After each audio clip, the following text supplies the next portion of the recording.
Welcome the candidate for the U.S. Congress, District 9, 20-year military veteran. Please give it up for Sergeant Sangari. Let him hear it.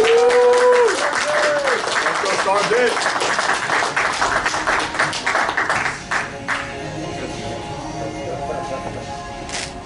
Yeah, you're right. The lights are really bright. Yeah, almighty. That's not going to affect my PTSD. Thanks a lot. That's right to God, man. Max, your girlfriend out here? No? On behalf of all the Jewish mothers, you're such a disappointment. But that's okay. Don't worry about it, buddy.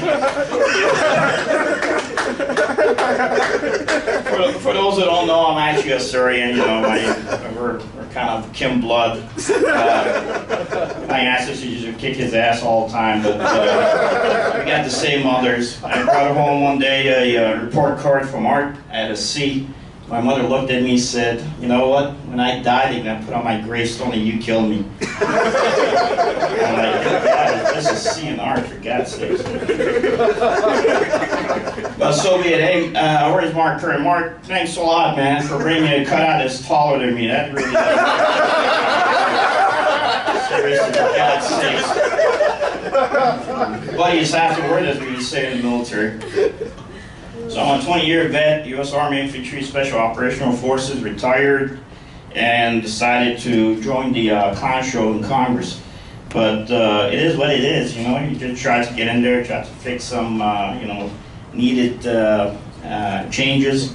And how do you do it? You stand on stage in Zanies.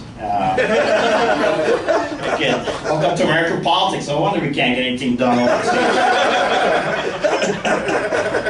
Seriously, for God's sakes.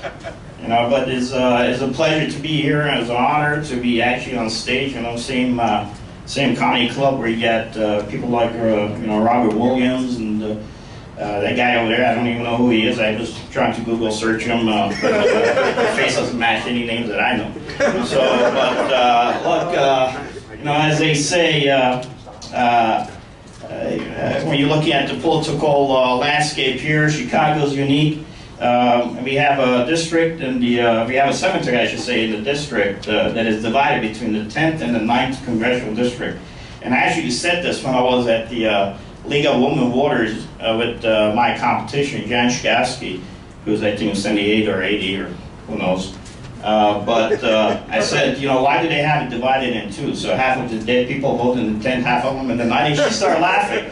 Then I realized, you know what, maybe there's comedy for me after all. If I could get my opponent to laugh at that, maybe we have a future. But that's the reality of it, I was actually down at it's the same cemetery my buddy has his parents buried in.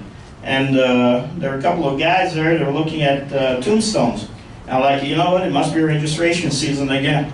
And I should have known as I walked past one of them, and he's like, I can't read this name, I gotta move on. And his buddy's like, hey, listen, man, every vote counts. You better make sure that he gets his right to have his voice heard. But that's it, that's the reality of what we gotta deal with here in Illinois. But it's fixable, we're all people, we can work together. Well, there's a couple of people I can't work together, but the rest of them are pretty decent. And you gotta be nice to each other, as we say. Somebody asked me, he goes, "Do you hate some people out there, especially in politics?" I said, "Yeah, I do." He says, "Well, are you mean when you deal with them?" I said, "No, I'm not, because I don't hate them that much. At the end of the day, they're all Americans anyway." And I said, "I gotta tell you." And I said, well, sometimes I feel like I want to just go out there and you just want to kill that bad guy, I said, look, listen to me.